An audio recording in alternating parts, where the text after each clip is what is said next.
네, 안녕하세요. 반갑습니다. 반갑습니다. 네, 네. 잘 보이세요? 제가 잘 보이세요? 네, 저는 여러분 얼굴 잘 안 보이는데 너무 멀다. 네, 제가 보통 작은 규모의 강연을 많이 해가지고 이런 규모는 아마 고등학생 강의할 때 한번 했던 것 같은데요. 네. 지난 신고리 5, 6호기 공론화 때 어쨌든 공론화 결과로 신고리 5호기, 6호기가 건설이 재개되는 걸로 결정이 났어요. 네. 그러니까 저희는 어쨌든 아무리 공사 중인 거라 하더라도, 그리고 지금 1조 5천억 원의 돈이 들어갔다고 하더라도 원전이 더 이상 늘어나는 걸 막아야겠다 싶어서 최선을 다했는데, 그런 결정이 나서 여러 가지로 가슴이 아픕니다.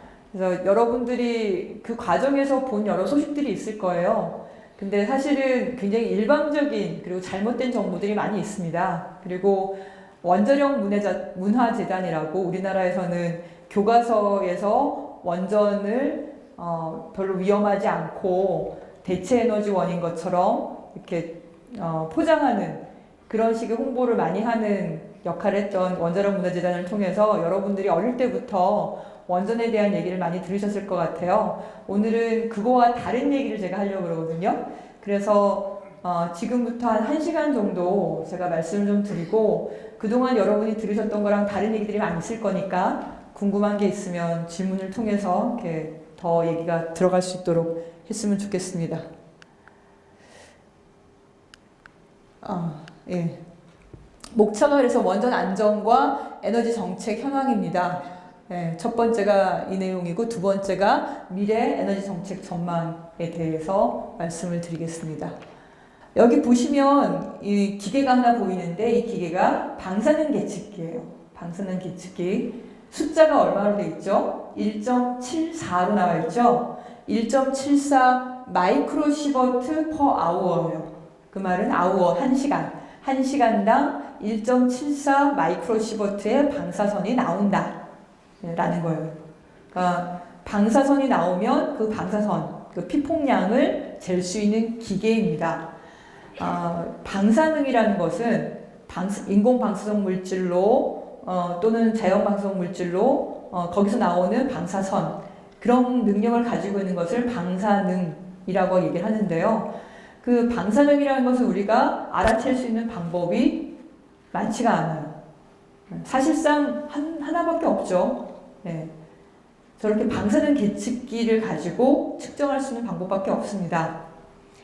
보통 자연 방사성 물질에 의해서 우리가 피폭을 일상적으로 봤는데, 그 자연 방사능의 양은 숫자가 한 0.1에서 많아도 0.3 정도예요. 근데 이거는 1.74가 나왔잖아요. 거의 10배가 넘어요. 그쵸?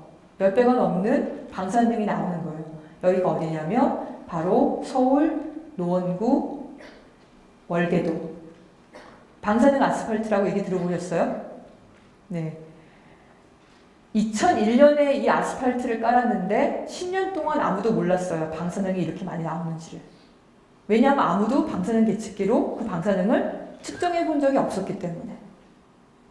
그런데 2011년 여러분 혹시 기억하시나요? 일본의 후쿠시마 원전 사고가 났잖아요.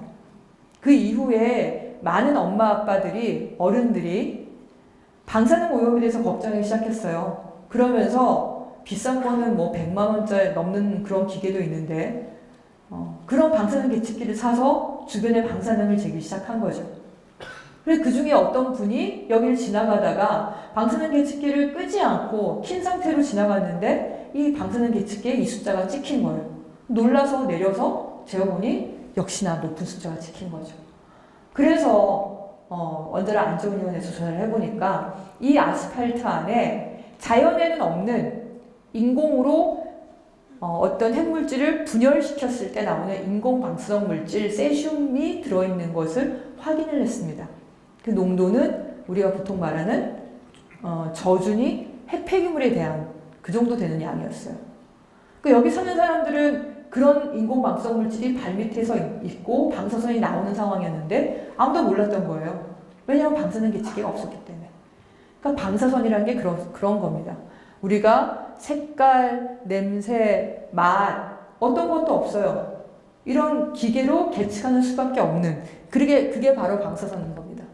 그런데 이런 방사선 물질이 핵실험에 의해서 대기 중에 흩어지고 또는 일상적으로 가동 중인 원전에서도 바다로 또는 공기로 인공 방사선 물질이 나옵니다.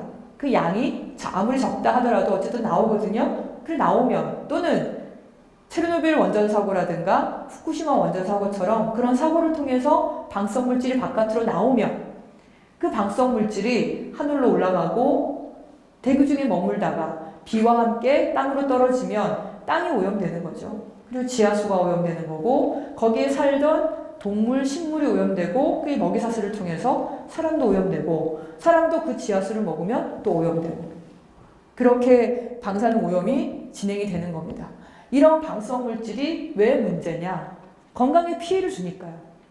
이거는 전 세계 의대생들이 공부하는 의학 교과서에 실려있는 자료예요. 도즈라고 얘기하는 건 방사선량을 말하는 겁니다. 내가 얼마나 방사선량을 쬐는지. 그리고 Radiation Related Cancer Risk라고 되어 있죠. 방사선에 관련된 암이 발생되는 정도를 보여주는 거예요.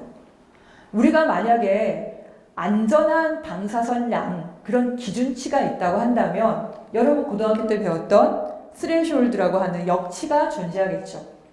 그러니까 방사선량을 기준치 이하로 째면은 암이 발생 안 하다가 기준치 이상으로 째면 암이 발생하기 시작하는 그 역치가 존재를 할 거예요. 그런데 이 그래프를 보시면 고설량 피폭이든 저설량 피폭이든 다 어디를 지납니까? 스레숄드가 없어요. 다 원점을 지납니다. 그러면 적게 쬐는 만큼 적은 정도로 많이 쬐면은 많은 정도로 암이 발생을 하는 거예요. 그래서 전 세계적으로 공보치로 되어 있는, 그래서 우리나라도 이게 기준이죠. 기준치로 되어 있는 1년에 1mS의 추가 인공 방사선량. 이것은 결국 10,000명당 1명의 암 환자가 발생할 그런 확률이라는 겁니다. 그러니 추가적인 방사선량은 제로가 되는 게 낫죠. 적으면 적은 대로 그 위험이 커지기 때문인 겁니다. 그래서 우리는 방사선량은 최대한 줄이는 게 낫다라고 얘기를 하고 있습니다. 이런 방사성 물질이 우리가 몸 안으로 들어왔을 때는 또 문제가 되는 겁니다. 그동안 방사선에 의한 암 발생은 외부 피폭, 바깥에서 방사선을 쬐일 때만 대부분 그러니까 이해가 됐어요. 그런 계산식이었고, 근데 우리가 방사성 물질이 있는 오염된 것을 먹었을 때 몸 안에서 피폭이 되는 거잖아요. 그럴 경우에는 얼마나 큰 피해가 있을지에 대해서는 아직까지 논쟁이 큽니다.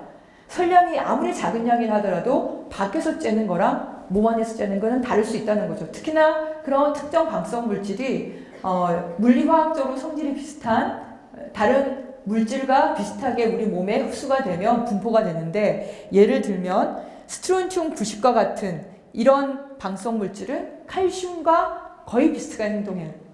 그러니까 스트론튬 90이 들어있는 걸 먹어서 흡수가 되면 칼슘처럼 뼈에 축적이 되는 거죠.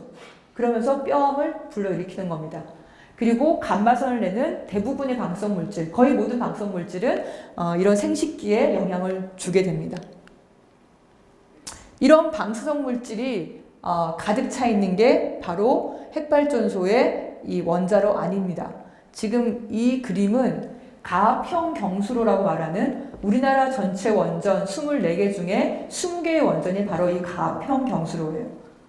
경수라는 게 가벼운 물이라는 뜻인데요. 우리가 보통 쓰는 물이 바로 가벼운 물이라는 뜻으로 상대적인 의미로 경수라고 얘기를 합니다. 압력을 굉장히 강하게 해서 강하게 하는 그리고 가벼운 물, 보통 물로 냉각을 시키는 거라고 보시면 될 것 같은데요. 미국 핵규제위원회 홈페이지에서 따온 겁니다.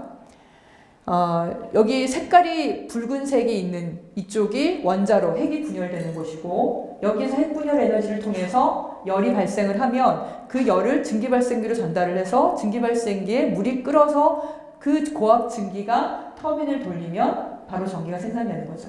이건 우리가 고등학교 때 배웠던 전자기장의 원리랑 같은 거예요. 자석을 이렇게 돌리면, 그리고 그 가운데에 전선을 지나게 만들면 그 전선에서 전류가 흐른다는 원리죠. 그리고 그 증기가 다시 바닷물을 통해서 식어지면은 물로 바뀌어서 다시 돌아오는 겁니다. 그래서 1차 계통, 해결료를 둘러싼 냉각제, 그리고 증기 발생기 2차 계통, 그리고 바닷물로 식히는 3차 계통, 이게 세 개로 나뉘어져 있는 겁니다. 여기서 여러분이 보시는 것 중에 하나가 무언가 계속 돌고 있는 거죠. 그렇죠? 냉각제, 냉각수가 계속 돌고 있는 걸 보실 수 있을 거예요. 그래서 원전에서는 제일 중요한 게 바로 냉각입니다. 원전이나 석탄발전소나 가스발전소나 석유발전소나 큰 차이가 없어요. 열을 가지고 물을 끓이는 거예요. 열을 가지고 물을 끓여서 그 증기로 터빈을 돌려서 전기를 만드는 그 원리는 다 똑같습니다. 그런데 원전은 바로 그 물을 끓이는 열 에너지를 핵분열 에너지로 만들면서 방사성 물질이 나온다는 거예요. 그것 때문에 문제가 되는 거죠. 그리고 또 하나의 특징. 석유, 석탄, 가스 얘네들은 끌 수가 있어요. 이 불은. 근데 핵분열을 일으키는 이 해결료는 끌 수가 없어요. 일단 한번 핵분열을 일으키고 나면 그게 스스로 자연스럽게 핵붕괴가 이루어져서 다른 물질로 완전히 바뀌어지기 전까지 계속 열을 냅니다. 계속 타는 거죠. 꺼지지 않는 불이라고 얘기를 합니다. 뭐 10만 년, 100만 년 동안. 그래서 이런 꺼지지 않는 불이라는 특징이 이 두 가지가 있는 겁니다. 그래서 다른 발전소와 다르게 제일 중요한 기능이 냉각 기능이에요. 냉각 기능은 바로 물, 그 다음에 전기가 있어야 되는 거예요. 지금 계속 돌잖아요. 물이 도는 거죠. 물이 냉각을 시켜야 됩니다. 하지만 물이 돌지 않으면 또 그 상태에서 열을 빼내지 못하니까 끓어서 결국 문제가 생기는 거예요. 냉각이 안 되는 거죠. 그래서 물이 빠져도 안 되고 배관이 깨지면서 물이 빠지는 문제 이것도 안 되는 거고 또는 후쿠시마 원전 사고처럼 전기가 외부에서 공급이 안 돼도 이건 문제가 생기는 거예요.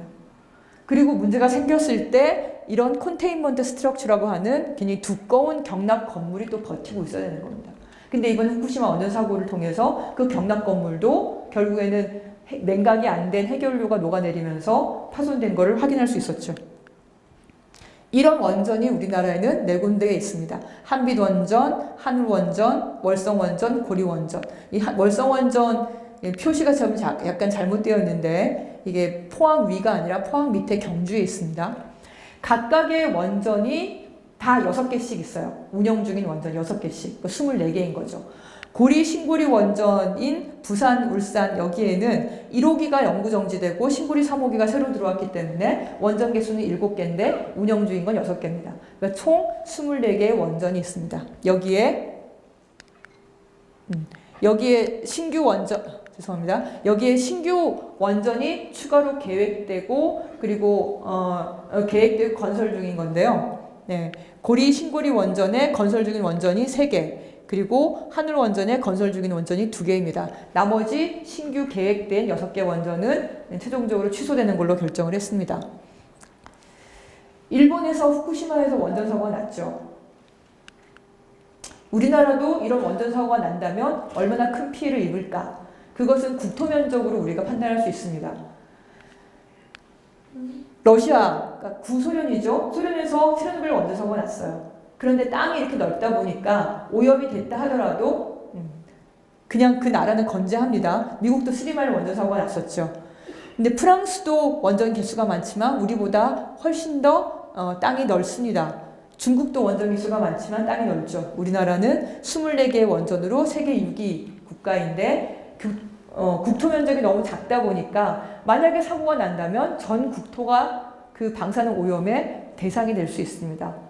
그래서 사고가 난다는 자체가 국가의 운명을 좌지우지한다 이렇게 볼 수 있는 거죠. 그런데 이번에 우리가 포항 지진을 통해서 또 확인을 했지만 여기 한반도 동남부 일대에는 이렇게 많은 활성단층이 있습니다. 총 개수가 60개가 넘어요. 60개가 넘는 확인된 것만 60개가 넘는 활성단층이에요. 활성단층은 말 그대로 지진을 일으킬 수 있는 활성될 수 있는 다시 활성될 수 있는 단층을 말하는 겁니다. 그 활성단층에서 작년에 경주 지진이 일어났고 이번에는 잘 알려지지 않은 활성단층에서 포항 지진이 일어났습니다. 근데 이 근처에는 경주 월성에 6개 원전이 있고 부산과 울산 고리 신고리에 1개 원전은 폐쇄됐고 가동 중인 원전이 6개고 3개의 원전이 건설 중이라서 총 10개의 원전이 여기 있습니다. 원전은 폐쇄를 해도 문제예요. 왜냐하면 여러분 후쿠시마 원전 사고 4, 5기를 기억을 하시나요? 4, 5기 원전은 가동 중이 아니었어요. 근데 사람들이 굉장히 관심을 많이 가졌죠. 전 세계의 초미의 관심사였어요. 왜? 거기에 사용 해결료가 있었거든요. 제가 해결료는 일단 핵분열이 일어나고 나면 꺼지지 않는 불이라고 했잖아요. 사용 해결료 저장풀에다가 저장을 해놔도 꺼지지 않는 불이기 때문에 계속 식혀줘야 돼요. 물을 계속 넣어서 돌려줘야 돼요. 냉각을 시켜줘야 돼요. 그런데 전기가 안 들어오면 냉각이 안 되는 거죠. 냉각이 안 되면 물이 증발해요. 물이 증발하면 해결료가, 사용 해결료가 대기 중에 노출이 되겠죠. 그러면 녹아내리는 거예요. 녹아내리면서 화재가 발생하고 그러면서 방사성 물질이 방출되는데 가동 중인 원전에 들어있는 해결료보다 몇십 배의 사용 해결료가 있기 때문에 훨씬 더 많은 방사성 물질이 방출이 되는 겁니다. 그래서 가동 중이지 않는 원전이라 하더라도 그 사용 해결료를 최종적으로 잘 안전하게 보관하기 전까지는 항상 위험한 거예요. 그래서 폐쇄된 원전이 있다 하더라도 어쨌든 10개의 위험 요소가 있는 거죠. 이런 원전에서 사고가 난다면 고리 신고리 원전의 30km 안에 부산시청, 울산시청이 있어요. 월성원전 30km 안에 경주시청, 울산시청이 있습니다. 무엇보다 울산에는 이 산업단지가 있죠. 인구가 각각 거의 400만 명, 110만 명 이 정도 있습니다. 그러니까 이 사람들이 과연 사고가 났을 때 어디로 피난 갈 수 있을까? 현재는 대피 시나리오도 없는 상태입니다. 그런데 우리나라에서는 유일하게 사실은 전 세계적으로는 원전 대국들은 이런 시뮬레이션을 해봤는데요. 사고가 나면 방사성 물질이 어디로 퍼질 거냐, 그리고 그렇게 퍼지면 얼마나 많은 인명피해가 있을 거냐, 얼마나 많은 경제피해가 있을 거냐, 이런 시뮬레이션을 합니다. 일본도 했고 독일도 했고 미국도 했고 영국도 했고. 그런데 우리나라는 아직 안 했어요. 환경운동연합이 아마추어적으로 하다 보니까 방사성 물질이 퍼지는 거는 저희는 시뮬레이션 하지 못했어요. 하지만 한쪽 방향으로 분다고 가정했을 때 만약에 피난하지 않을 경우, 사람이 너무 많아서 피난을 못 갈 수도 있죠. 또는 20km까지만 피난했을 경우, 해운대가 20km부터예요. 그러니까 해운대부터는 사람이 너무 많아서 피난을 또 못할 수도 있겠죠. 또는 그럼에도 불구하고 부산 전역의 사람들이 피난했을 경우에 급성 사망자, 한 달 안에 사망하는 사람, 그리고 암 사망자, 50년 내에 암 발생으로 사망할 사람, 그리고 그런 여러 가지 문제로 인해서 발생할 경제 피해를 저희 계산을 해봤습니다. 천문학적인 피해가 예상이 됩니다. 그러면 저런 사고가 나지 않으면 괜찮을 거냐? 아까 제가 말씀드린 것처럼 원전은 가동 중에, 정상적으로 가동 중에도 방사성 물질이 나옵니다. 굴뚝이 없어서 깨끗하다라고 생각을 했는데 그렇지 않은 거예요. 제가 2001년인가 그 기후변화 당사국총회를 간 적이 있는데 그때 기후변화를 막아주는 청정 기술로 원전을 넣을 거냐 말 거냐 그 논쟁을 했었어요. 청정 기술에 무엇이 포함될 거냐 가지고 얘기를 했는데요. 그때 미국의 한 언론사에서 사설로 이런 제목을 냈어요. 청소년들에게 담배가 해롭다고 코카인을 권할 거냐, 이런 제목이었습니다.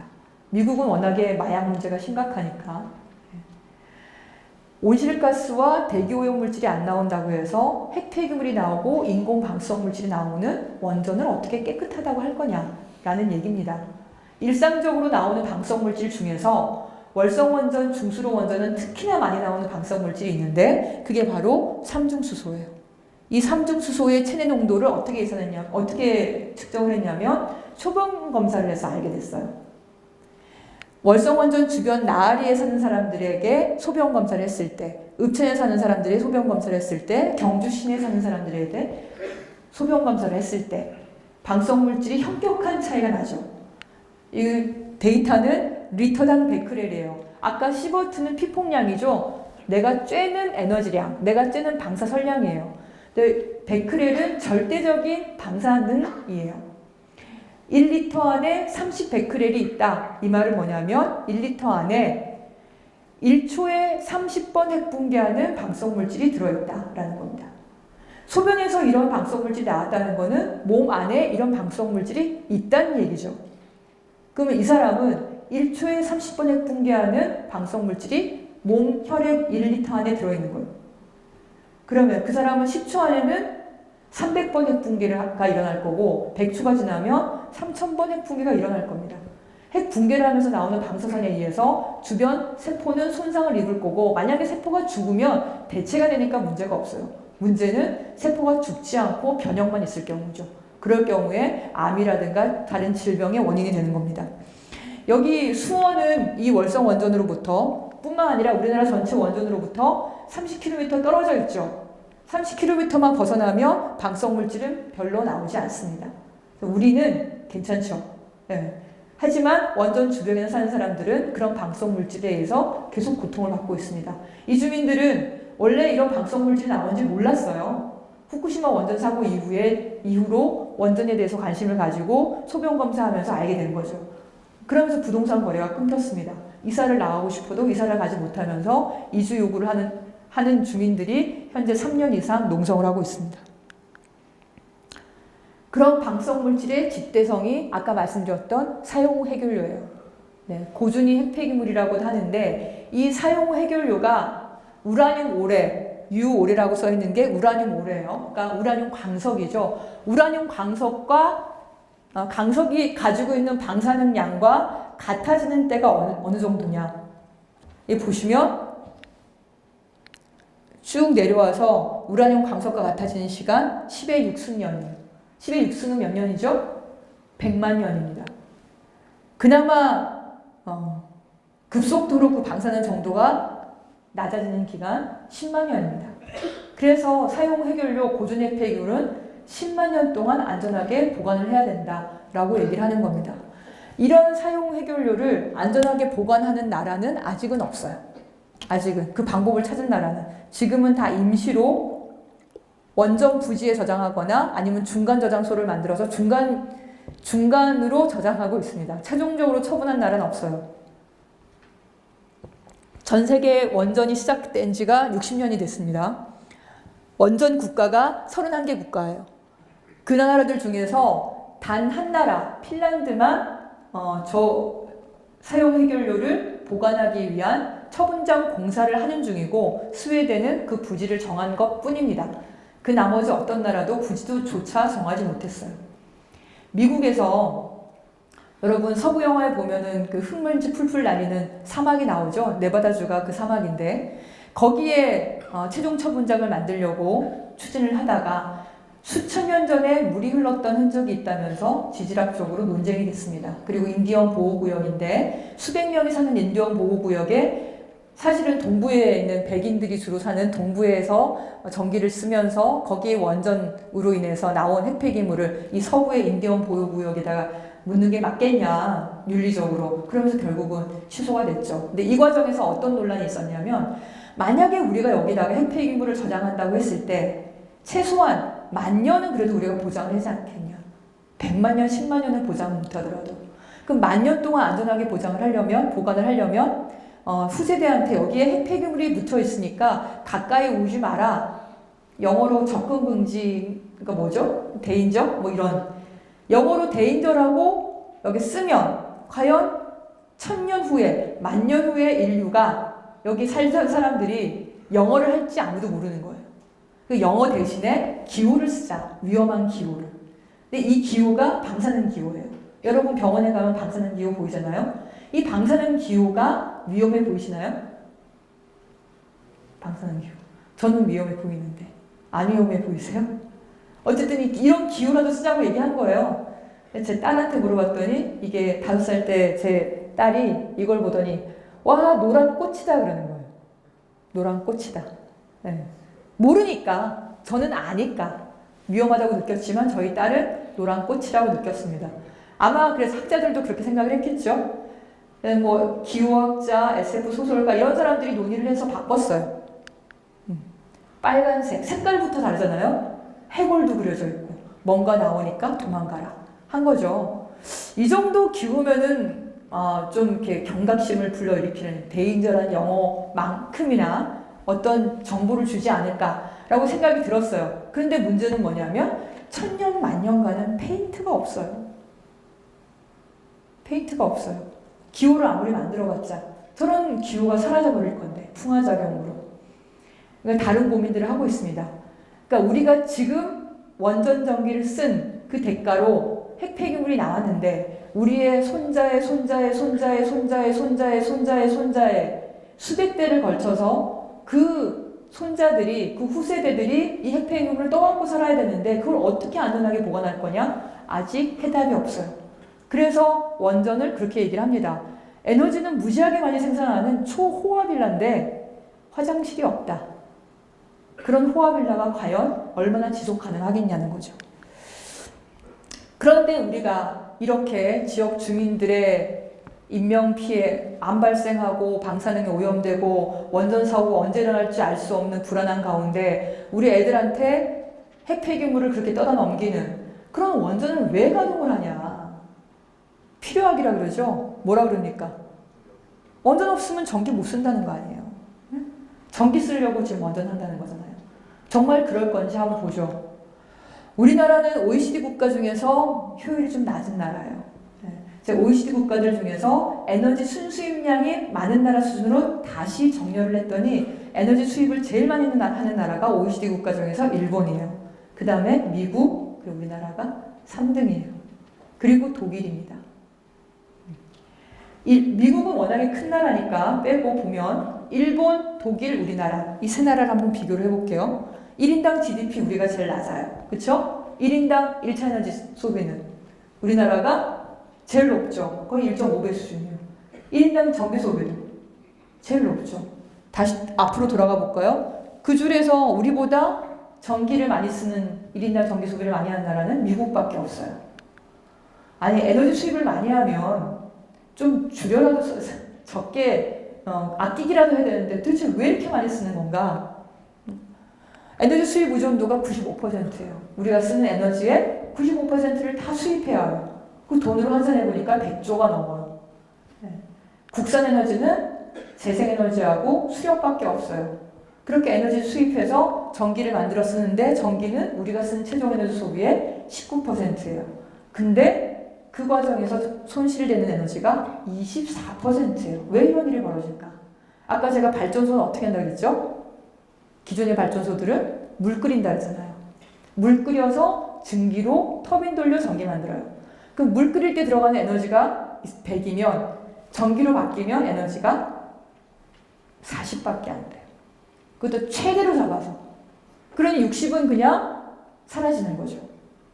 우리가 열을 쓰는데 그냥 쓰지 않고 그 열을 물로 끓여서 그 끓인 증기로 전기로 바꿔서 그 전기로 다시 열을 쓰면 이건 굉장히 바보 같은 일이겠죠. 그렇죠? 왜냐하면 전환 효율이 40%밖에 안 되는데 그걸 다시 또 만든 전기를 가지고 열을 쓰니까. 그래서 그 전환 손실 때문에 우리가 쓰는 최종 에너지에서의 전기 비중보다 손실되는 에너지가 더 많다는 겁니다. 근데 그런 방식으로 우리가 전기를 쓰면 쓸수록 전환 손실은 훨씬 더 많아지겠죠. 그리고 또 하나, 우리나라는 에너지 수입이 높은데도 불구하고 국산 에너지인 재생에너지는 만년 꼴찌예요. 우리가 2030년에 재생에너지 비중을 20%까지 끌어올린다고 했잖아요. 근데 이미 대부분의 나라들은 20% 이상이에요. 20%. 옆 나라 일본도 지금 16%가 넘었습니다. 그러니까 효율이 당연히 제일 낮죠. 다른 나라. 이 얘기는 뭐냐면 똑같은 어떤 물건을 생산하는데 우리는 더 많은 에너지를 쓰는 거예요. 보통 2배에서 3배의 에너지를 쓰고 있습니다. 도대체 어디서 그렇게 전기를 많이 쓰냐? OECD 평균 1인당 가정용 소비. 우리나라는 더 낮아요. 그러니까 집에서는 전기를 많이 안 쓰는 거예요. 그러니까. 그렇죠? 가정용, 주택용 1인당 전기 소비는 OECD보다 우리가 더 적겠어요. 근데 문제는 산업용. 네. 엄청나게 많이 쓰죠? 어디서 그런 일이 벌어졌을까? 아까 제가 1차 에너지, 가스, 석탄, 석유 얘네들을 가지고 전기를 만들 때 40%만 바뀐다고 했으니 이런 1차 에너지보다 2차 에너지인 전기는 당연히 2배 이상 비싸야겠죠? 그쵸? 일본 보세요. 2배 이상 비싸잖아요. 가스나 석유보다 전기가 더 비싸죠. OECD 유럽 보세요. 2배 이상 비싸잖아요. 그렇죠? 2배 가까이? 거의 2배 가까이 비싸죠. 우리나라는 산업용 전기요금 값인데 더 싸요. 열을 내서 전기로 바꾼 그 전기가 더 싼 거예요. 투입된 에너지보다. 그럼 사람들이 어디다 쓰겠어요? 1차 에너지 안 쓰고 2차 에너지 전기를 쓰게 될 겁니다. 그래서 이런 일이 벌어지는 거예요. 제조업이 쓰는 전기, 그 전기는 우리나라 전체 전기의 거의 한 50%, 절반 가까이 됩니다. 그런데 2014년에 제조업에 쓰는 전기의 45%가 공정용 히터, 건조, 오븐 이런 거예요. 그 얘기는 뭐냐면 전기로 열을 쓴다는 거예요. 열로 전기 만들어서 전기로 다시 열을 써요. 왜? 열을 바로 쓰는 1차 에너지가 비싸니까. 2차 에너지인 전기보다. 가격에 장난을 치면서 전기 소비가 급증하게 된 겁니다. 우리가 그 많은 어려움과 위험에도 불구하고 원전을 가동을 해서 기껏 열 쓰려고 전기 만드는 거예요. 이게 바로 수요 관리가 잘못된 거죠. 관리 측면에서 잘못됐기 때문에 이런 낭비가 생기는 겁니다. 그래서 다른 선진국들은 2000년대 들어오면은 에너지 소비가 다 정체에 이르렀다가 최근에 들어서 에너지 소비가 줄어들고 있어요. 이건 전력 소비에 대한 건데. 기술이 발전하는 거예요. 경제가 발전하면 기술이 발전합니다. 이 나라들 다 GDP가 올라가는 나라들이에요. GDP가 떨어진 나라들이 아닙니다. 경제가 성장하면 기술이 발전하고, 기술이 발전하면 효율이 더 좋아지고, 그래서 에너지 소비는 더 줄어드는 거예요. 그런데 우리나라는 지난 박근혜 정부 당시에 이렇게 앞으로 더 전기를 쓸 거다. 지금 현재 미국보다 훨씬 더 많은 전기를 쓸 거다. 이렇게 전망을 하면서 발전소 계획을 엄청나게 늘린 거죠. 근데 정말 그럴까요? 최근에 보니까 전력 소비가 둔화되기 시작했잖아요. 우리나라도 다른 선진국들이 2000년대 와서 그랬던 것처럼 앞으로 전력 소비가 둔화될 가능성이 높다는 거죠. 그거는 우리가 어떻게 정책을 쓰냐에 따라 달려 있습니다. 그래 앞으로 어떻게 전망을 볼까? 그러니까 독일은 보니까 GDP는 계속 성장해요. 그렇죠? 계속 올라가잖아요. 수직 상승한 거는 독일이 통일됐기 때문에 보여주는 겁니다. 근데 에너지 소비는 어떻게 돼요? 줄어들고 있잖아요. 그걸 더 줄어드는 걸로 전망하고 있어요. 경제성과 안정성과 환경성을 다 고려했을 때도 경제가 발전하는 것이 오히려 에너지 소비를 줄일 수 있다는 걸 보여주는 거죠. 그럼 우리는 어떨까? 우리가 과거에 전기 소비를 이렇게 해왔어요. 근데 이명박 정부 당시에 1차 국가에너지 기본계획 매 5년마다 세우니까 매 새로운 정권 때마다 이 새로운 에너지 계획을 세우는 겁니다. 그럴 때 2030년에 이 정도 우리가 전기를 쓸 거다 했더니 그 사이에 전기 소비가 확 늘은 거예요. 이명박 정부 때 산업용 전기요금이 굉장히 쌌거든요. 그래서 한국전력이 1년에 10조씩 적자에 허덕였습니다. 4차 전력수급 기본계획도 저렇게 높여잡았죠. 근데 그 이후에 이명박 정부를 경고하고 나니까 전력 소비를 많이 하네. 전기요금을 싸게 내렸으니까 당연히 많이 했겠죠. 근데 그랬다는 이유로 그 이후에 2010년부터는 이렇게 전기 소비를 많이 할 거다 전망을 하기 시작한 겁니다. 6차는 더 높죠. 저때 석탄 20개, 원전 11개 계획을 확정을 했습니다. 추가 계획을 확정을 하고 원전도 추가 원전 부지를 확정을 한 거였죠. 그리고 박근혜 정부 들어와서 추가로 약간 전력수요 전망을 낮췄는데 저 전망이 앞서 보여드린 것처럼 1인당 15,000kW 이상의 그런 전기 소비를 쓴다고 한 그 전망이에요. 그리고 바로 2년 전에 이 7차 전력 수급 기본 계획에서 이런 수요 전망을 했습니다. 그런데 그 사이에 우리가 전력 소비가 증가율이 줄어들기 시작했어요. 이렇게 꺾이기 시작한 겁니다. 다시 자세히 볼까요? 과거에 우리가 전기를 이렇게 써왔어요. 미래에도 저렇게 쓸 줄 알고 발전소 건설 계획을 잔뜩 넣어놨죠. 원전하고 석탄을. 근데 우리가 그 사이에 이렇게 꺾인 거예요. 그러니까 전력 소비가 이제 둔화되기 시작한 거죠. 우리도 이제 선진국 대열에 들어간 거다. 근데 가만히 봤더니 이명박 정부 말기부터 박근혜 정부 때까지 산업용 전기요금을 40%를 올린 거예요. 40%를 올렸어요. 그랬더니 전기 소비가 둔화되기 시작한 겁니다. 자, 그러면 앞으로 어떻게 할 거냐? 여전히 이렇게 높은 전력 수요 전망을 가지고 발전소를 계속 지을 거냐? 아니면 이렇게 현재 추세선만 되더라도 이렇게 둔화될 수 있는데 오히려 더 우리가 노력을 하면은 전력 수요를 줄일 수 있지 않겠냐? 근데 그거는 절약의 고통만은 아닌 거예요. 왜냐하면 효율 기술이기 때문에 일자리가 더 많이 늘어나는, 그리고 경제가 더 도움이 되는 경제가 성장할 수 있는 그런 효율 산업들이 발전할 수 있다. 이런 의미가 되는 거죠. 그러면 어떻게 줄이면 좋을까? 우리가 쓰는 전력 소비 패턴을 좀 보면 알 수 있습니다. 2016년 4월 달이에요. 한 달 동안이거든요. 2016년 4월 한 달. 한 달 동안에 4개의 언덕이 보이죠? 4주입니다. 4주. 우리는 주중에 일하고 주말에 그래도 좀 쉬죠. 주말에도 일하는 분들 많이 계시지만 주중에 전기 소비를 많이 하고 주말에는 전기 소비가 적은 거예요. 제일 위에 그 설비 용량이고 이게 10만 메가와트니까 기가와트는 1000을 더 빼야 되죠. 100기가와트예요. 약 100기가와트의 설비가 있는데 봄, 가을에는 보통 정비를 많이 하거든요. 이 정도는 정비예요. 그리고 스탠바이, 언제든지 전기를 공급할 수 있도록 대기하는 발전소의 공급 능력이 저만큼 많이 있습니다. 그래도 우리가 쓰는 전기는 한참 낮죠. 네, 한참 낮아요. 그래서 그 여유가 원전 25개 분량이 일상적으로 있습니다. 근데 여름이 되고 겨울이 되면 냉방전기, 난방전기를 많이 쓰는 거예요. 그래도 설비는 정비한 설비가 일부 남아있죠. 그리고 한 달 중에 가장 전기를 많이 쓸 때를 비교해 봐도 여전히 원전 한 9개 분량은 남아있는 겁니다.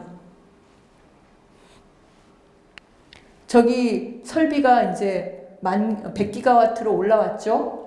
지금 설비는 117기가와트예요. 117. 그새 또 발전소가 또 늘었어요.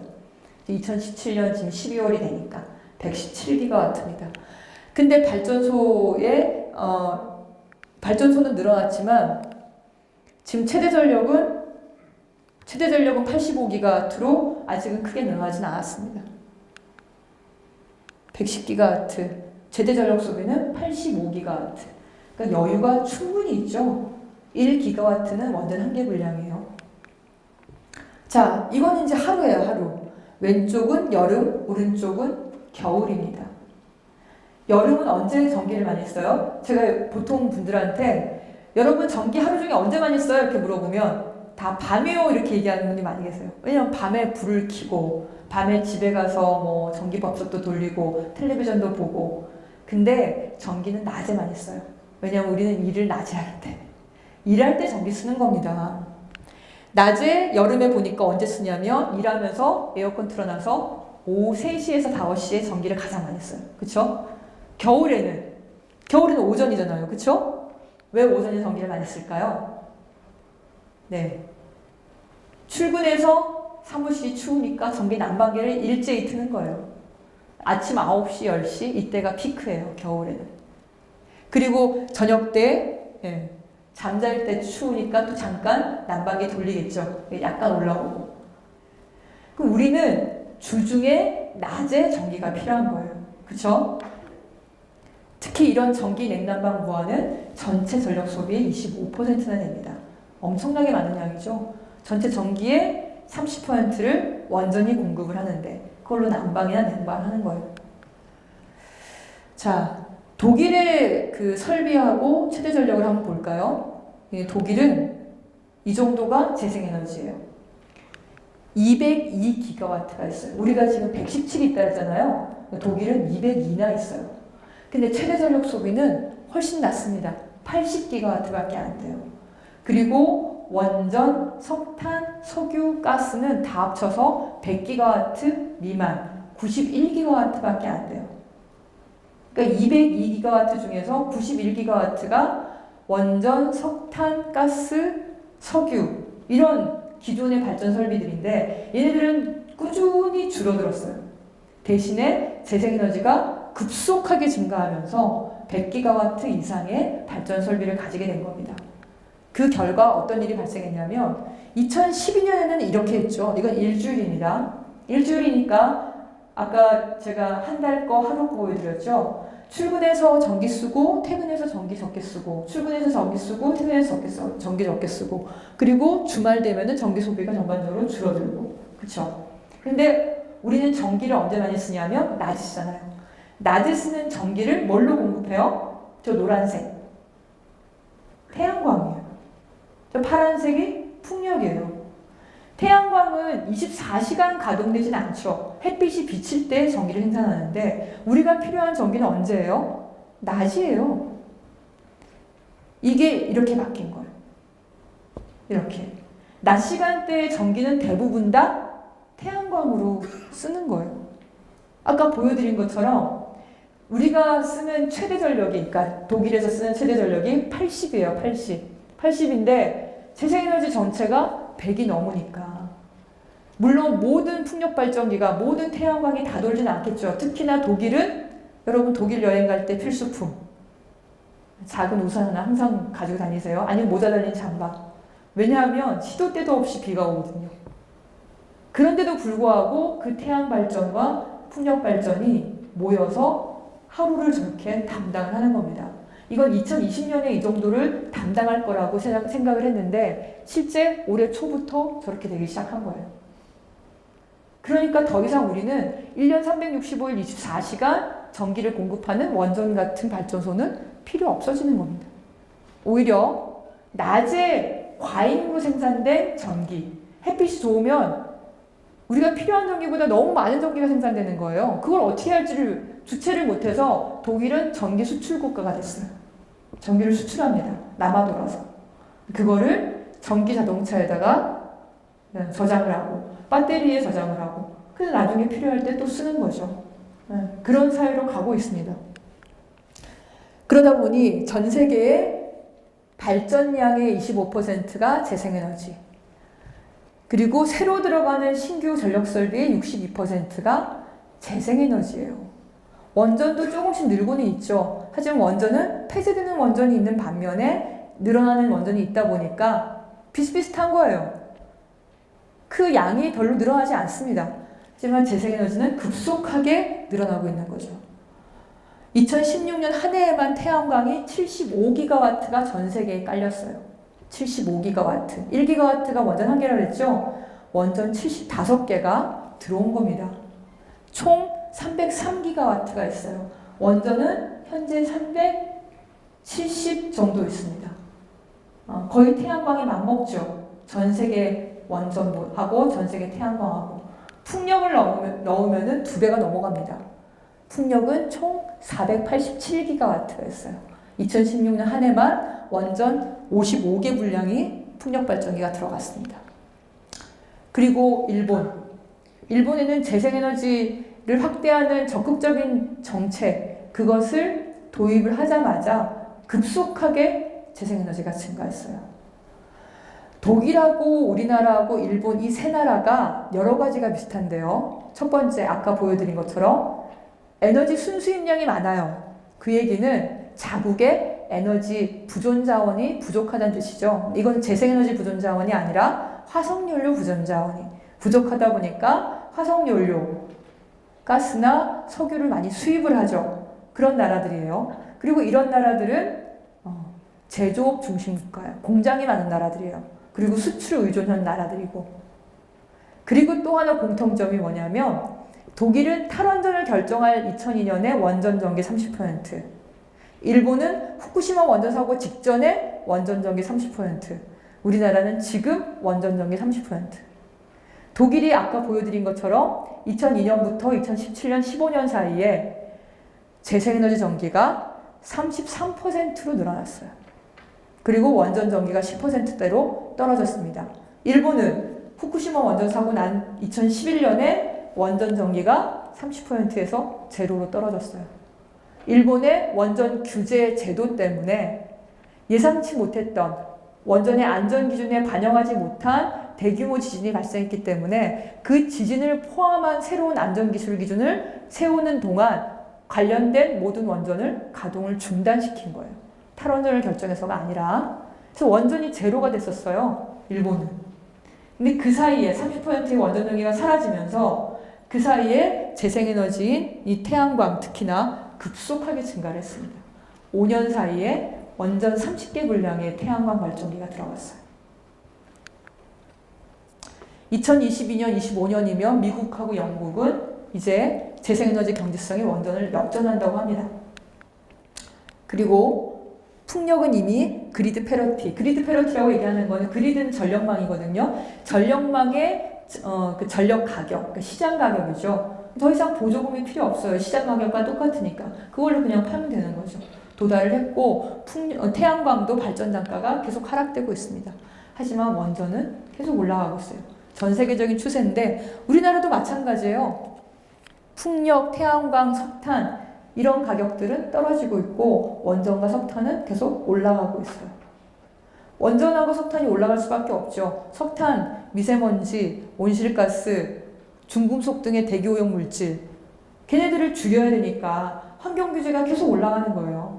비용이 올라가는 거죠. 원전도 체르노빌 원전 사고 이후에 안전기준 강화되고 후쿠시마 원전 사고 이후에 안전기준 강화되고 점점 비용이 올라가는 겁니다.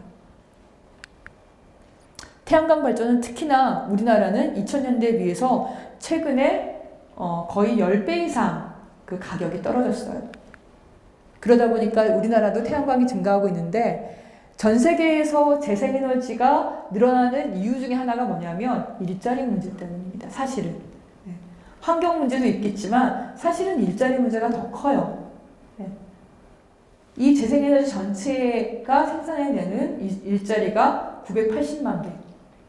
2030년이 되면 2,400만 개로 늘어난다고 합니다. 전 세계 자동차 산업 관련한 일자리가 거의 5천만 개 정도라고 얘기를 하죠. 그러니까 재생에너지 그만큼 메이저 산업으로 증가하고 있는 거예요. 독일이 원전력이 30%였을 때 일자리가 3만 명이었어요. 지금 재생에너지 전기가 30% 넘는다 그랬잖아요. 재생에너지 일자리가 35만 명입니다. 거의 10배가 넘죠. 우리나라 지금 원전력이 30%인데 원전 관련 일자리 3만 5천 명이에요. 재생에너지 제가 만년 꼴찌라고 2%밖에 안 된다고 말씀드렸잖아요. 그 재생에너지 관련 일자리가 벌써 3만 5천 명. 그러니 우리나라의 재생에너지가 늘어나면 늘어날수록 관련 일자리가 더 많이 늘어나겠죠. 세계적인 기업들, 이케아, 페이스북, 스타벅스, 구글 이런 세계적인 기업들 지금 110개 기업이 넘습니다. RE100을 선언했습니다. 뭐냐? 리뉴어블 100%. 내가 생산하는, 그러니까 이 업체들이 생산하는 그 생산품에 들어가는 전기, 공장, 본사, 이런 건물들이죠. 사업장. 재생에너지 100%로 가동을 하겠다는 거예요. 그런 선언을 했고 달성한 데도 있고 90% 넘은 데도 있어요. 이런 전 세계적인 흐름, 이런 흐름에 중국 기업도 있고 일본 기업도 있어요. 우리나라 기업은 아직 하나도 없습니다. 네, 마크 주커버 이 사람이 에너지 전환에 대해서 얘기를 하죠. 우리가 4차 산업혁명 때문에 빅데이터를 이용을 해야 돼서 데이터 센터가 많이 들어가서 전기 소비가 늘어날 거다 얘기를 하잖아요. 근데 그거를 재생에너지 100%를 하겠다는 거예요. 애플의 팀 쿡, 네, 재생가능 에너지. 재생에너지는 지구를 위한 것뿐만이 아니라 비즈니스를 위해서, 우리 사업을 위해서도 도움이 됩니다. 왜? 재생에너지는 연료비가 안 들잖아요. 초기 시설비가 약간 비싸서 그렇지 초기 시설비만 들어가면 그 다음부터 그거 회수만 하는 기간만 지나면 그냥 공짜로 전기 쓰는 거예요. 환경운동연합 지붕에 20년이 넘은 태양광 발전기가 있는데 지금도 전기가 생산됩니다. 그리고 이 아이언맨의 모델이 됐던 이 사람 누군지 아시죠? 테슬라의 사장. 테슬라가 얼마 전에 솔라루프라는 회사를 인수했어요. 보시면 지붕 그 자체가 태양광 전지판이에요. 지붕 그 자체가. 거기에 새로운 무슨 지지대가 필요한 것도 아니에요.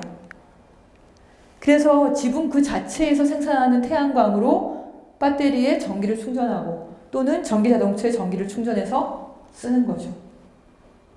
완전히 독립할 수도 있는 거예요. 근데 이런 전 세계적인 흐름을 우리나라도 이제 비껴나갈 수 없다라는 겁니다. 왜? BMW에 전기자동차를 만드는데 BMW는 RE100을 선언을 했거든요. 우리의 전기자동차는 재생에너지 100%로 만들 거다. 그래서 여기에 부품을 공급하는, 배터리를 공급하는 삼성 SDI에게 요청을 한 겁니다. 예.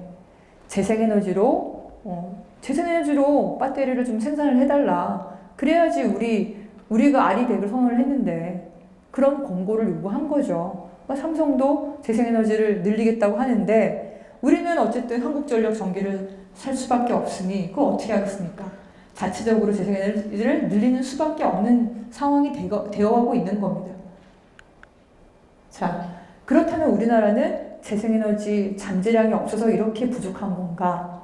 이 표가 어디서 나왔냐면은 2016년 우리나라 신재생에너지 백서예요. 이 백서는 2년마다 한 번씩 정부에서 발간하는 겁니다. 거기에 설비 용량으로 봤을 때 태양광이 이론적 잠재량, 지리적 잠재량이 아니라 기술적 잠재량이 얼마라고 되어 있습니까? 7,451기가와트예요. 1기가와트가 원전 한 개라고 그랬죠? 태양광만 7,451개의 기술적 잠재량이 있는 거예요. 이 기술적 잠재량은 현재 기술 수준으로 바로 얻을 수 있는 최종 에너지 값, 기기의 시스템 효율을 다 반영한 값이에요. 발전량으로 바꾸면 10,000테라와트가 넘습니다. 10,000테라와트. 우리가 지금 기껏 한 500테라와트 쓰고 있어요. 재생에너지의 기술적 잠재량을 생산할 수 있는 양은 지금 현재 우리가 쓰는 전기량의 22배입니다. 잠재량이 이렇게 많은데 그런데 혹시 면적이 부족하지 않을까? 2011년 KBS 뉴스에서 이걸 보도를 했어요. 당시 전력 소비를 태양광으로 만약에 다 공급한다고 하면 60%의 우리 땅 면적을 다 덮어야 된다 이렇게 나온 거죠. 정말 그럴까요? 저희가 그때 정정보도 요청을 했습니다. 6.7%예요. 근데 그 사이에 지금은 기술이 좋아져서 효율도 더 좋아지니까 면적이 더 줄어들었어요. 3.6%예요. 근데 태양광으로 우리가 쓰는 모든 전기를 다 공급할 필요는 없겠죠. 재생에너지는 포트폴리오예요. 아주 다양한 재생 가능 에너지원이 같이 콤비네이션으로 공급을 하는 겁니다. 그러면 태양광으로 만약에 10%의 전기만 공급한다. 0.36%의 면적이 필요한 거예요. 근데 우리나라의 도시용지, 건물이 들어선 도시용지가 16.7%예요. 우리나라는 도시가 많죠. 사람들이 많이 몰려 살잖아요. 건물들이 많아요. 그 건물, 특히나 냉방, 난방 전기를 전체 전기의 25%를 쓴다고 하니 그 전기를 그 건물에서 스스로 쓸 수 있게 만드는 태양광 전지판을 붙이면 되는 거죠. 면적 걱정도 크게 할 게 없는데 그게 아니더라도 그렇게 크게 걱정할 게 아니다. 그러다 보니까 우리나라가 누적 태양광 설치량은 아직 적지만 이제 뒤늦게 시작해서 2014년에 신규 태양광 설치량이 세계 10위 안에 들었습니다. 독일처럼 비가 수시로 오는 나라들도 그렇게 태양광으로 전기를 많이 생산하는데 우리나라는 얼마나 태양광 전기 생산 가능성이 많겠습니까? 우리나라가 빛이 굉장히 좋은 나라죠. 독일보다도 일사량의 30% 이상 좋다고 얘기를 합니다. 근데 그렇게 하려면 투자를 해야 돼요. 투자를. 2010년 이 세계 각국에서 재생에너지에 투자한 비용이에요. 빌리언 달러로 보여지니까 조죠. 예. 중국하고 미국은 워낙 대국이니까 뭐 30조, 50조씩 한 해에 투자할 수 있어요. 근데 독일을 보세요. 한 해에 41조를 투자를 했어요. 이탈리아가 14조를 투자했어요. 우리가 5년 동안 4대강 20조 투자하는 거 그냥 아무것도 아닌 셈인 거예요. 이렇게 투자를 하니까 재생에너지가 늘어나죠. 관련 일자리가 생기는 겁니다. 재생에너지는 늘리려면 비용이 든다. 근데 그 비용은 다른 말로 얘기하면 투자예요. 그런 비용을 우리가 어디서 가져오냐? 전기요금에서 가져와야죠. 우리가 그래 전기요금을 올리지 않아야 된다. 이 주장 자체가 사실은 잘못된 거예요. 그건 투자인데 우리가 깨끗한 전기를 쓰려면 그 정도의 비용을 분담을 해야 되는 겁니다. 싼 전기요금을 유지를 하려면 거기에 걸맞게 그럼 원전 위험과 석탄 발전소로 인한 미세먼지나 온실가스를 감당을 해야 되는 거예요. 그게 비용으로 지금 안 들어가 있으니까. 그러니까 전기요금이 싼 거예요. 만약에 원전 사고 비용, 핵폐기물 비용, 미세먼지 비용, 온실가스 비용을 제대로 다 넣는다면 원전하고 석탄이 훨씬 비싸지겠죠. 지금 그 비용들이 제대로 안 들어가 있어요. 그러니까 싼 거예요. 대신에 재생에너지는 그런 비용이 들어가 있지 않는 상황이고 지금 이제 시작하니까 원전이나 석탄보다 약간 더 비싼 상황입니다. 거기에 대해서 독일은 기본적으로 전기요금에 대해서 세금이 40% 이상이에요. 기본적으로. 거기에 재생에너지 8.5%의 목적성 보조금이 들어가 있는 겁니다. 여러분 집에 전기요금 얼마 내세요? 만약에 자취하시는 독립된 분들이면 전기요금 알 텐데 부모님이 내시면 여러분 모르겠죠? 보통 한 3만 원 정도 냅니다. 3만원에서 5만 원. 그 중에 한 10%를 재생에너지를 위한 투자로 우리가 돈을 다 지불을 한다면 그 돈이 모이면 수십조 원이 될 거예요. 그 돈을 다시 투자하는 거죠. 네. 그 정도의 비용이면 한 달에 3,000원인 건데 3,000원에서 5,000원. 그 정도의 비용 투자를 우리가 합의해서 할 수 없겠냐라는 겁니다. 네, 마지막입니다. 우리가 과거에는 에너지를 이렇게 많이 써왔어요. 그렇죠? 당연한 거라 생각을 했어요. 전기를 늘리고 에너지 소비를 늘리고 하는 것은 경제가 발전하면 어쩔 수 없는 거다라고 했더니 그래서 미래도 이렇게 전력 소비를 에너지 소비를 늘릴 거라고 얘기를 했는데 하지만 알고 봤더니 에너지 소비를 줄이는 게 또 하나의 기술이고 에너지 소비를 줄이는 산업, 효율 산업이 또 하나의 경제 분야를 알게 된 겁니다. 에너지 선진국들은 우리가 그런 길로 가야겠죠. 그리고 재생에너지를 이렇게 늘리게 된다면 원전도 석탄도 제로가 될 수 있어요. 우리가 섬나라처럼 고립되어 있기 때문에 어렵지 않을까요? 근데 미국의 하와이주죠. 하와이주는 2050년에 재생에너지로 100%를 공급하겠다고 계획을 세웠어요. 근데 몇 년 해보니까 더 잘 되거든요. 더 빨라져요. 그래서 최근에 2045년으로 그 목표년들을 앞당겼습니다. 그런데 우리가 2030년에 겨우 20% 재생에너지 비중을 얘기하다니요. 저는 지금 시작하면 훨씬 더 빨리 앞당길 수 있다라고 생각을 합니다. 네, 고맙습니다. 30분 딱, 5시 반 정도 됐는데요. 이제 질문 응답하는 시간 한 15분 정도 하는 걸로 얘기 들었습니다. 궁금하신 거 있으시면 질문해 주세요. 제가 그냥 이렇게 진행하면 되죠? 네. 안녕하세요. 저는 신소재공학과 1, 2학번 서용훈이라고 하는데요. 그 강연 굉장히 잘 들었고요. 여쭤보고 싶은 게, 발전 설비 관련해서 이야기해 주신 부분에서 좀 질문이 있거든요. 혹시 PPT 그쪽 부분 띄워주실 수 있으신지. 네, 그 부분이요.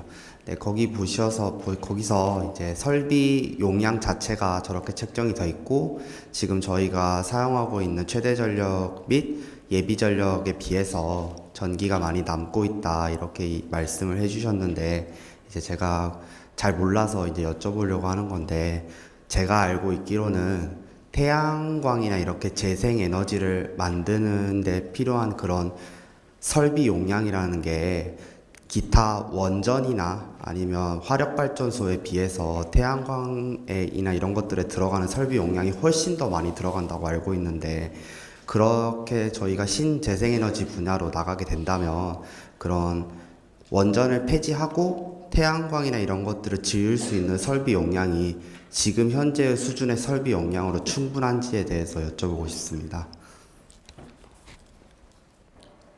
지금 현재 수준의 설비 용량으로 충분한지라는 게, 그러니까 앞으로 늘려야죠. 오늘도 8차 전력 기본계획 안을 발표를 했는데요. 현재 신재생에너지가 한 11기가와트 정도 있거든요. 근데 그거를 58기가와트로 늘리는 걸로 얘기를 하고 있어요. 뒤에 제가 보여드렸던 이게 그런 거죠. 지금 기존의 전통적인 발전 설비가 저기 색깔을 보면 주황색, 그러니까 위에서 하나 그 막대 그래프에서 첫 번째, 두 번째, 세 번째, 네 번째 주황색 보이죠? 거기가 가스예요. 가스, 그다음에 석유, 그다음에 무연탄, 그다음에 갈탄, 그리고 원전, 빨간색의 원전, 그리고 바이오, 수력 이렇게 나가는 거거든요. 그러니까 기존에는 2002년 걸 보시면 풍력 약간 회색으로 보이는 풍력 말고는 나머지가 다 기존 원전과 석탄, 석유, 가스였던 거예요. 지금 우리나라가 저런 상태인 거거든요. 저런 상태에서 위에 재생에너지가 대폭 늘어난 거죠. 그러니까 태양광이 제가 지금 외우지를 못하는데 태양광이 저게 아마 40기가와트 정도였던 걸로 기억해요. 태양광 40, 그다음에 풍력이 한 50기가와트, 둘이 합쳐서 한 90기가와트가 되는 거예요. 그러니까 그래서 용량으로 보면 지금 우리가 가지고 있는 용량보다 훨씬 더 많은 재생에너지 설비 용량을 그러니까 일본은 15년 사이에 확보를 한 거죠. 근데 우리는 그거를 앞으로 2030년까지 58기가와트라고 그런 거니까 겨우 한 50기가와트 늘린다고 얘기를 한 건데 제가 보기에는 훨씬 더 빠른 속도로 50기가와트 이상 발전 설비를 늘릴 수 있지 않을까. 그렇게 된다면 기존의 원전과 석탄은 줄어들 수 있고 더 나아가서 이제 배터리나 이런 걸로 교체돼서 대체되어서 재생에너지 100%로 갈 수도 있겠다 이렇게 보였습니다. 네, 그러니까 지금 당장은 설비 자체를 늘려야 되기 때문에 지금 건설되어 있는 발전소를 폐지한다거나 그런 게 아니라 그런 것들을 유지하는 상태에서 재생에너지를 충분히 늘린 상태에서 그거를 폐지해 나가는 방법을 취해야 되는 거 맞는 거 아닌가요? 네, 지금 우리가 117기가와트가 있다고 얘기했잖아요. 그러니까 한 110기가와트 정도가 전통적인 발전소인데 그 이상 늘리지 않는 방향으로 가야 된다는 게 저희들 주장이에요. 그러니까 한 100기가와트, 110기가와트만 유지를 하자는 거죠. 그런데 이제 과거 정부는 이것을 130, 140기가와트까지 원전과 석탄을 더 늘리는 계획을 세웠고 지금 현재 문재인 정부는 그만큼은 아니지만 여전히 석탄과 원전을 늘리는 계획을 가지고 있어요. 근데 저희가 보기에는 그럴 필요가 없다고 생각하는 거죠. 여기가 처음에 98기가와트였어요. 원전하고 석탄이랑 이런 게. 근데 그 98기가와트가 일정 부분 한 2010년까지 거의 유지가 되죠. 그러다가 2011년부터 줄어드는 거예요. 왜냐하면 그 이후 그 위에 재생에너지를 보니까 풍력과 태양광이 많이 늘어났잖아요. 2010년에 급속도로 늘어났죠. 그러니까 초기에 투자를 저렇게 하면은 이후 그게 한 3, 4년 지나면 이게 빠른 속도로 증가를 합니다. 그러면서 그걸 대체해서 이제 기존의 원전과 석탄, 가스는 오히려 늘어났는데 원전과 석탄의 총량이 줄어들기 시작한 거죠. 그래서 저희는 지금부터 한 뭐 몇 년, 4, 5년 정도는 유지가 되더라도 그 이후는 점차 줄어들 수 있을 거다라고 보는 겁니다. 네, 감사합니다. 네, 고맙습니다. 근데 지금은 석탄이 올해만 6개가 들어갔고 앞으로 9개가 더 계획돼 있고요. 원전도 5개가 더 건설 중이에요. 그래서 신규로 늘어나는 게 훨씬 더 많은 상태라서 신규를 넣지 말거나 아니면 노후를 빼거나 그래서 총량은 유지하다가 서서히 줄어드는 형태로 그렇게 계획을 세워야 된다. 더 이상 늘리지는 말아야 된다라는 게 저희 에너지 전환에 대한 저희들 주장입니다. 궁금하신 분 더 없으신가요? 왜 요즘에 신고리 오르코기 공론화하면서 워낙 이런저런 얘기가 굉장히 많았는데 궁금한 게 없으신 것 같은데요. 그러면 마무리만 제가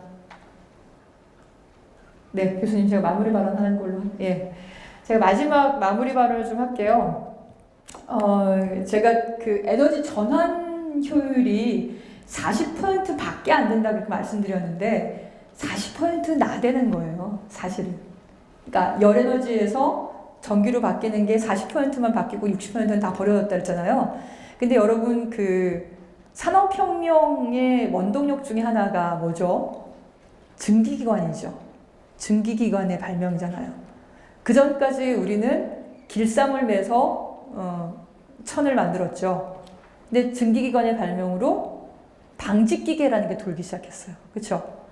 그 증기기관 전에는 우리는 소를 타거나 말을 타고 다녔어요. 걸어가거나. 근데 증기기관차가 생겼잖아요. 산업혁명의 원동력이죠. 근데 그 증기기관이 어떤 원리냐면 석탄을 떼서 열을 만들어서 물을 끓여서 증기로 터빈을 돌리는 게 아니라 그냥 운동에너지를 만든 거예요. 그러니까 기계를 돌린 거죠. 기차를 돌린 거죠. 왜 서부 영화 보면은 연기를 막 뿜고 달리는 증기기관차가 있잖아요. 근데 그 증기기관의 효율, 전환 효율, 그 열에서 운동에너지로 바뀌는 효율은 단 8%밖에 안 됐어요. 92%는 다 날아간 거죠. 예. 근데 지금은 40%나 되잖아요. 그렇죠? 내연기관, 기계공학 하시는 분 아시겠지만 내연기관의 최고 효율이 40%인데 얘를 어떻게 끌어올릴 거냐? 이게 지상 과제 아닙니까? 이거를 뭐 앞으로 10년 내에 60%로 끌어올린다 어쩐다 그러잖아요. 그러니까 저는 이미 있는 에너지를 얼마나 효율적으로 쓰느냐, 그게 기술의 발전 방향이어야 된다라고 생각을 하는 거예요. 우리가 핵분열 에너지와 또 하나 더 얘기하죠. 핵융합 에너지. 핵융합 에너지는 뭐예요? 핵융합이 어디서 일어납니까? 태양에서 일어나잖아요. 태양. 태양이 저 태양계 한가운데 있으면서 우리한테 태양빛을 주는 건 참 고마운데 그 태양이 지구상에 있으면 지구는 어떻게 되겠습니까? 우리가 그 태양을 감당할 수 있을까요? 우리가 핵분열의 에너지를 감당을 못하는 거예요. 체르노빌 원전 사고하고 후쿠시마 원전 사고가 안전 설비가 잘 안 돼 있어서 사고가 난 게 아니라 100% 안전을 보장할 수 없기 때문에 사고가 난 거예요. 그 근원적으로 사고가 날 수밖에 없는 거예요. 우리가 그걸 컨트롤할 수 없는 겁니다. 우리는 필요한 에너지는 우리는 지금 빵을 써는데 빵칼이 있으면 되는데 전기톱을 갖겠다고 달려드는 거랑 같은 거예요. 우리한테는 지금 태양에서 엄청나게 많은 에너지가 쏟아지고 있어요. 하루에도. 그 에너지를 우리가 잘 전환해서 쓰면 돼요. 근데 전환 효율을 얼마나 높일 거냐의 문제겠죠. 근데 그러지 않고 우리가 컨트롤할 수 없는, 우리가 책임질 수 없는, 우리가 제어하지 못하는 그런 기술을 개발한다는 게 과연 기술의 발전 방향이냐. 그걸 한번 고민을 해보시기 바라요. 저도 생물학을 공부했기 때문에 생물학 실험 중에서 가장 재밌는 게 발생학 실험이었어요. 발생학 실험 중에 너무너무 끔찍하지만 너무너무 재밌는 실험이 뭐였냐면 계란 한 판 실험이라는 게 있어요. 유정란 계란 한 판을 가지고 얘가 부화되는 시간대로 프레파라트를 만들어요. 입체 프레파라트죠. 살아있는 그것을 그대로 프레파라트로 만드는 거예요. 처음에 현미경으로만 보여지는 그 수정 세포에서부터 점점 더 눈이 만들어지고 신경계가 만들어지고 팔다리가 만들어지고 그 각각을 산채로 프레파라트로 만드는 거예요. 그게 발생학 실험이거든요. 무지하게 재밌어요. 근데 끔찍하죠. 제가 황우석 사태를 보면서 그런 생각이 들었는데 과학은, 기술은 윤리적 사고, 성찰이 없이 과연 인류에게 도움이 될까? 개인의 호기심과 재미만으로 그것이 도움이 될까를 한번 여러분 생각해 보시기 바랍니다. 핵불연 에너지, 핵융합 에너지는 우리가 필요한 에너지가 아닌 거예요. 그것이 아니더라도 우리는 충분히 풍요롭게, 안전하게, 깨끗하게 마음껏 에너지를 쓰면서 살 수 있을 만큼 지구상에는 엄청나게 많은 에너지가 있습니다. 그 에너지, 널려있는 그 자연 에너지를 우리가 쓸 수 있는 에너지로 전환시키는 기술을 발전시키는 것이 아니라 파괴 에너지에 탐독을 해서 그것을 발전시키고 그것을 내가 책임지지 못하면서도 내가 책임질 수 있다고 말하는 그런 과학자와 공학자가 되는 것은 아닌지 한번 돌아보시기 바라고, 기술의 발전은 어쨌든 효율을 증가시키는 대로 가고 있다. 그래서 이것을 또 하나의 예로 말씀을 드리면 컴퓨터 얘기를 하나 드릴게요. 저희 어머님이 이제 70대 중반이신데 어머님께 제가 몇 년 전에 여쭤봤어요. 엄마가 30대, 40대일 때 상상도 못했던 일들 중에 지금 어떤 게 있어요? 사실 그런 걸 여쭤보는 건 제가 그 나이가 됐을 때의 미래를 한번 생각해 보는 거예요. 제가 30년 후의 미래인 거죠. 30년 후면 여러분은 50대 중반이 돼 있으시겠네요. 그렇죠? 어머니가 스마트폰 얘기를 하시더라고요. 상상도 못했다. 이런 게 있을지는. 저랑 카카오톡을 하면서 저희 딸의, 그러니까 손녀의 그 재롱 떠는 동영상을 받아보시는데 아직도 이해가 안 된대요. 어떻게 선이 연결이 안 돼 있는데 사진이 들어오는지. 그렇게 얘기를 하세요. 그 스마트폰의 변천사를 한번 보세요. 그게 컴퓨터잖아요. 스마트폰이. 그렇죠? 아마 여기 강당만큼은 아니겠지만 이 가운데에 있는 이 의자 개수만큼 이 정도 크기의 컴퓨터가 처음 시작이었죠. 2차 세계대전 때 암호 푼다고. 이미테이션 게임이라는 영화에 나왔잖아요. 암호를 풀기 위해서 만든 게 처음에 컴퓨터였어요. 동시 연산작용을 하는 기계. 그게 발전을 해서 80년대에 퍼스널 컴퓨터로 왔죠. 그리고 노트북으로 가서 이제 여러분 손에 있는 지금 그 스마트폰 컴퓨터가 된 겁니다. 예. 이것의 기술의 발전 방향은 개별화되고 네트워킹화되고 모바일화되는 거예요. 저는 발전소도 그렇게 될 것 같아요. 지금은 발전소가 우리가 모르는 저기 먼 곳에 엄청나게 큰 발전소로 있으면서 대용량 초고압 송전탑으로 건물에 연결이 돼서 우리는 그 건물에 콘센트를 가야만 전기를 쓸 수 있잖아요. 근데 앞으로 재생에너지가 더 기술이 발달이 되면 어떤 일이 벌어질까요? 개별화되고 모바일화되고 네트워킹화된 여러분 개인의 발전소가 만들어질 겁니다. 저는 단언컨대 여러분 손안의 발전소가 만들어질 거예요. 태양광은 지금도요, 달빛에도 전기가 생산돼요. 많이 안 나와서 그렇지. 효율이 점점 좋아져요. 그늘에도 전기가 생산돼요. 날씨가 흐려도 비가 와도 전기가 나옵니다. 빛이 있잖아요. 흐리다 뿐이지. 전기 나옵니다. 여러분이 필요할 때 바깥에다 내다 놔서 생산되는 전기로 배터리에 저장을 해서 그걸로 언제든지 내가 쓰고 싶은 전기를 쓰고 또는 주변에 나눠주고 그런 세상이 저는 분명히 올 것 같고 제가 저희 어머니 나이가 되기 전에 그래서 여러분도 이제 사회에 진출을 하실 때 과연 기술의 발전 방향은 어떤 방향으로 갈 것인가 과거도 한번 보시고 미래도 추측을 하시면서 좋은 곳에서 일을 하시기 바랍니다. 네, 고맙습니다.